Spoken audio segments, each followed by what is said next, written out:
this smartness and experience comes from making mistakes. Thank you very much for giving me this opportunity to make a small contribution to your deliberations on the flows of capital.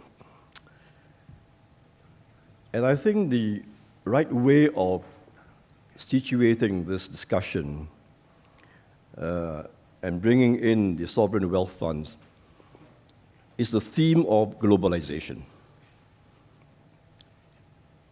Globalization meaning the increasing integration of goods, services, and capital in the global economy.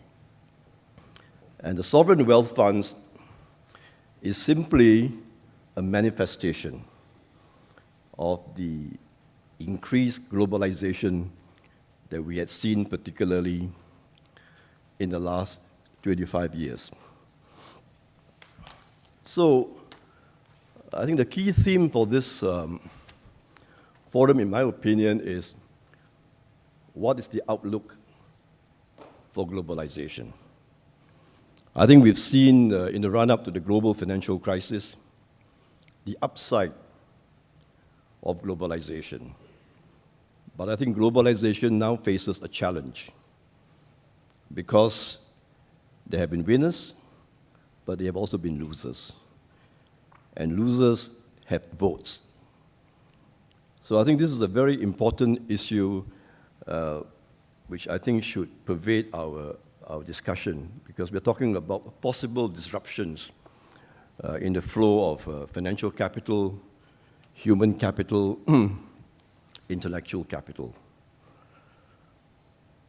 To return to this theme of globalization, I think if we were to try to quantify it in terms of global trade as a proportion of world GDP, I think clearly we've seen a fantastic increase, I think a quintupling of global trade as a proportion of world GDP. I think it now stands at about 25% of world GDP. And that's a very significant figure. It's come about, in my opinion, because of, well, one big contribution is the creation of the European Union. I mean, that is a very sort of full-fledged case of globalization in terms of increased trade, free movement of capital across and within a very large economic region of the world.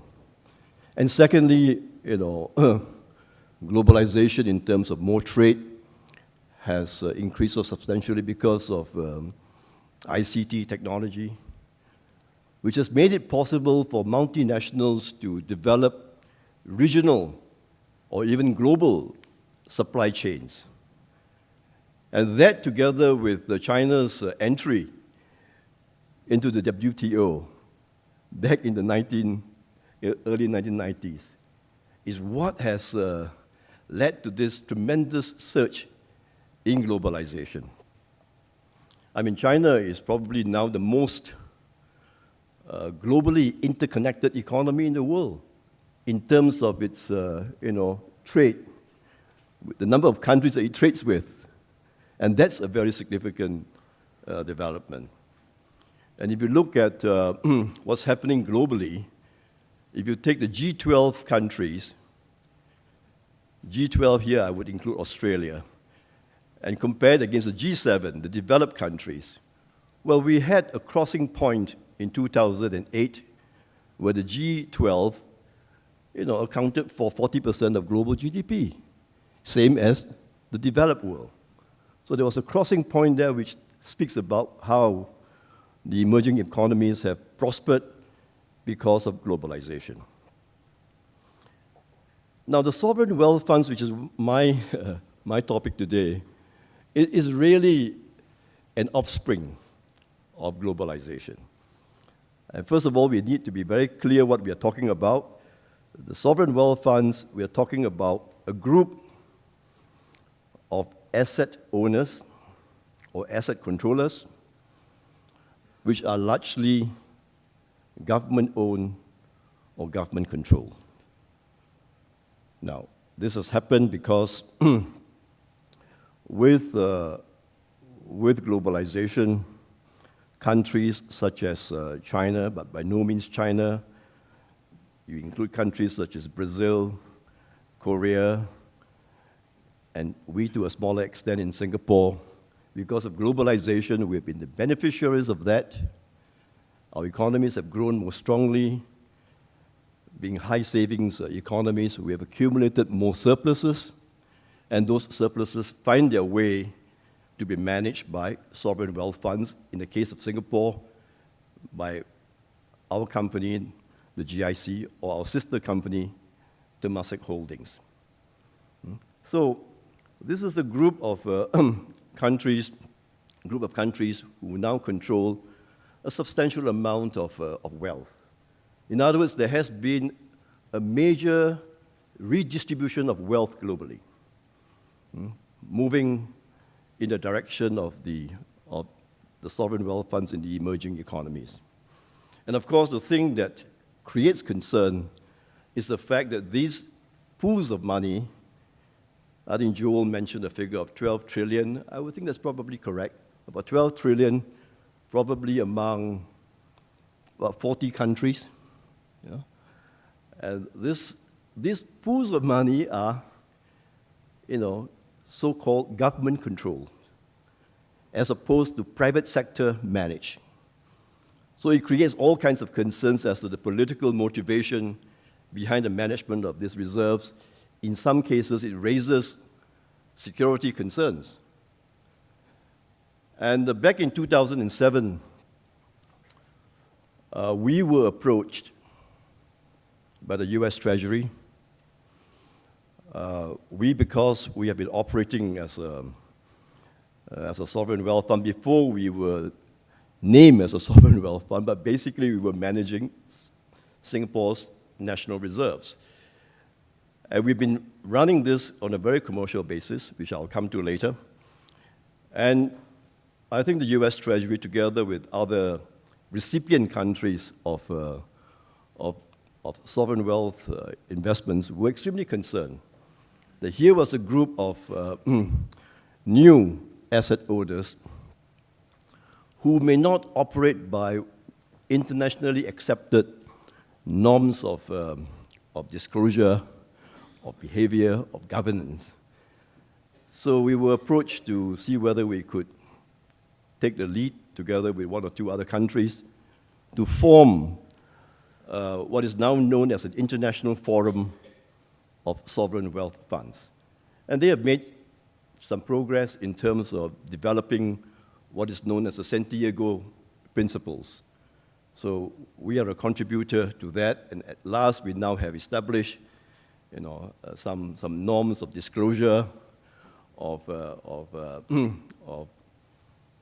how these countries would develop the governance to minimize political intervention in the management of that money. But I think more remains to be done, but we've made some progress. And I think we were, in a way, approached to take this because I don't think any developed country thinks that Singapore is a security threat, and partly because we've striven to operate by, by commercial standards globally. So they thought that we might be a good example, to influence the behavior of some of the newer sovereign wealth funds who are much larger than us and who may be of some security concern to the United States. So let me try to offer you some thoughts as to how Singapore in particular, as a sovereign wealth fund, how we've been a beneficiary of globalization. As you all know, the Singapore economy is a highly open economy. We live or die by what happens in the global economy.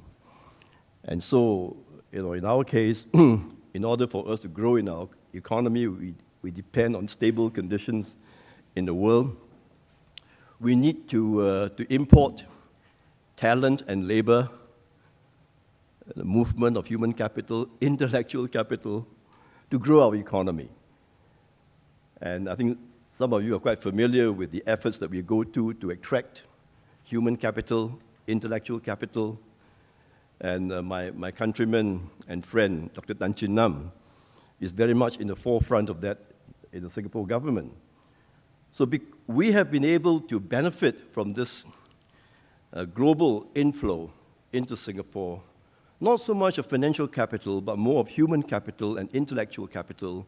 We've been able to grow our economy at a relatively good rate, and because we are a high savings economy with a great emphasis on self-reliance, we've been able to build up quite a substantial amount of foreign reserves, which I have the privilege of leading a team of people to manage. But sovereign wealth funds are by no means a homogeneous group.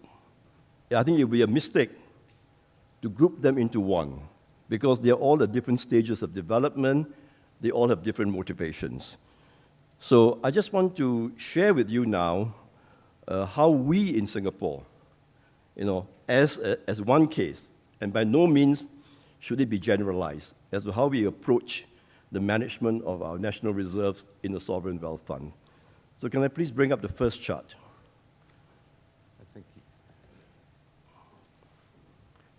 I'm talking here about the constitutional safeguards in Singapore for our reserves.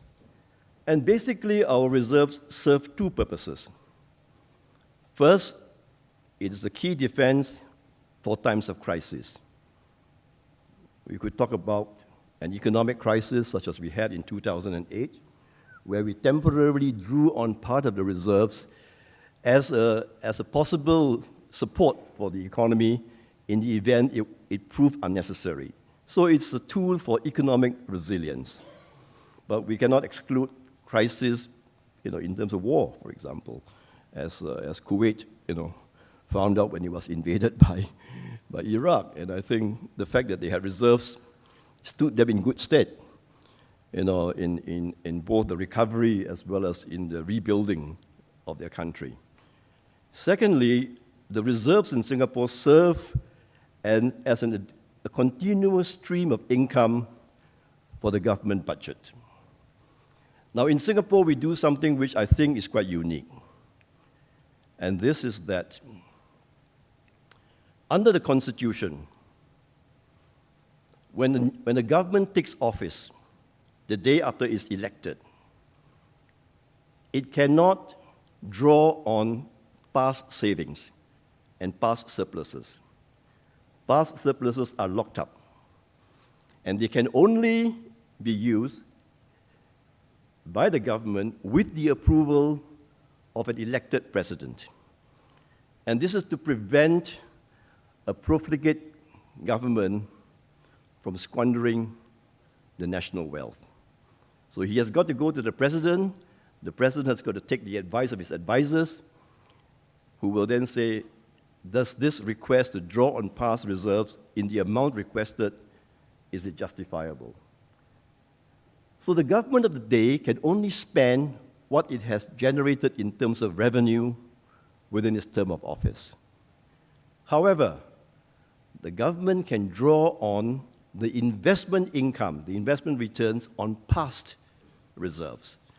And under our Constitution, they are allowed to draw up to 50% of what we call net investment returns over global inflation. So first of all, our job at the GIC is to protect the international purchasing power of the reserves, to ensure that they keep pace with global inflation. And then secondly, we strive to earn a return on top of it, what we might call a real return. The government of the day can use up to 50% of the real return. So if the real return is 2%, it can only use 1% for the national budget. Over the last 20 years, which is the investment horizon that we invest, I mean, the sovereign wealth fund, the greatest advantage they have is the possibility of a long-term investment horizon. We're not short-term players. By taking a long-term investment horizon, I think we can exploit more risk premiums. We forgo liquidity. We're able to operate sometimes, if we want to, in a contrarian fashion, avoiding crowd behavior. So in our case, we define the long-term metric as a 20-year rolling real rate of return. And over the last 20 years, we've been able to achieve a 4% real return over global inflation, which means that the government has the possibility of tapping up to 2% each year for the government budget. And that's the reason why in Singapore, we've been able to maintain a relatively low personal and corporate tax rate. Highest corporate tax rate in Singapore, 18%. Highest personal income tax rate, 20%. And we want to keep that low to incentivize entrepreneurship and the creation of wealth. But to be able to do that and yet increase spending on healthcare and improving the infrastructure, we need to be able to tap into the investment returns. Which means, I mean, the point which I'm trying to make is that in our case, the sole investment objective that we have is to earn good long-term returns. Because in that way, we strengthen the economic defense of the country, we provide a stream of income for the government budget. Now, it's important, I think, when you discuss the sovereign wealth funds to have a clear idea as to how the sovereign wealth funds, how is the performance evaluated? Now, not all sovereign wealth funds are prepared to commit themselves to a metric of measurement. But I think increasingly, and we ourselves in Singapore too, are coming around to accepting as our benchmark, you might say, or as our reference portfolio, what we call a 60-40 asset policy mix. So we say, well, if the sovereign wealth fund does not exist, what default option does the government have? The government could go to BlackRock or to State Street and say, can you please invest my money in a completely indexed portfolio, 60% global equities, global fixed income. The index markets are highly developed nowadays, and it can be done so at a relatively low cost, even 0 basis points if you allow BlackRocks to take your securities and do what you call securities lending. So there is this cheap default option of investing your money with an equity orientation, but without having the whole paraphernalia of a big investment team and all the complications that come with running a sovereign wealth fund. So if you look at, I've shared with you some figures here on the rates of return. On the top is the rates of return, and below we have to take into account the risk. And the risk is the annualized volatility. So if you look, for example, for the period for the last 5 years, up to 2012, the GIC achieved only a rate of return of 3.4% in US dollar terms, but it's positive. 60-40 would have made you 3.2, all right? And in terms of risk, the risk of our portfolio, meaning the annualized volatility, was 12.9% for the 5 years, 60-40, 14.4. So excess returns in risk-adjusted terms have been quite good. Yeah? So I think this is an important, and this is the way that professional fund managers should be approaching their job. In the GIC, we have a board of directors, which is chaired by the Prime Minister. The board only decision is to decide on how much total risk the portfolio can take, and the board has got to approve what we call our asset allocation policy. All other decisions, what countries we invest in, what securities we buy, is totally delegated to me when I was Chief Investment Officer, and to our investment professionals. So, and in Singapore, the way that we have defined our risk capacity, our risk tolerance is to say, we are a long-term fund, our demographics are still quite favorable, so we do not foresee that we need to draw down the reserves in a short period of time, invest the money in the long term, invest for growth. And therefore, the government says we are prepared to take risk, investing primarily in risk assets, public equities being the major vehicle. And the government says, to make it simple for you, we are prepared to accept a 30% drawdown on the portfolio over any 3-year period. So if you invest in a portfolio of equities, and if it goes down 50%, but the whole portfolio goes down to 30%, that is okay. That happened in 2008. So once that risk tolerance is decided, what is the risk capacity that the government feels they can take, given its political considerations, we then construct a suitable asset portfolio. And then we take as our benchmark 60-40. So this is what I'm describing to you is basically how professional fund managers should be interacting with their clients and developing a suitable investment policy. And this chart here shows, the assets that we invest in.